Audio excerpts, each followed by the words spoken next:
Both parties agreed that the government and the private sector can develop a practical recovery strategy that balances their health, economic and societal needs respectively. On his part, CS Matiang'i said that the public and private sectors should explore ways to deal with the reality of COVID-19, adding that all the proposals presented by KEPSA will be consolidated into a white paper of private sector protocols as government considers easing containment measures, and where there are gaps, it is imperative to address them now as the government is working on the 2020-2021 budget that will incorporate the CRP.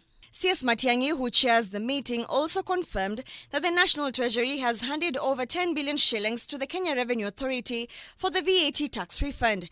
However, the government has also warned about a rush opening, saying that other economies that have recently reopened have witnessed a spike in infection rates. KEPSA, on the other hand, recommended a phased opening of the economy, starting with the reduction of the curfew hours for non-essential services and sectors, including retail sectors. The measure would allow for more economic activity and workforce productivity, particularly in micro, small and medium enterprises. The proposed restrictions to be eased in order to promote economic activity include reopening of government offices that are either closed or at limited capacity, especially the land registry, and the judiciary to continue serving essential government services to businesses.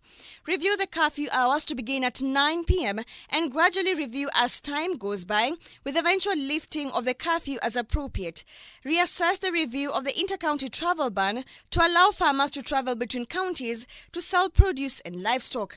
Allow technicians and managers to travel outside Nairobi or Mombasa to farms and factory sites. Allow plastic waste collection for recycling from both counties to be transported to the recycling facilities in Nairobi and Machakos. In the medium term, assuming disease remains in control, allow inter-county movement to activate domestic tourism.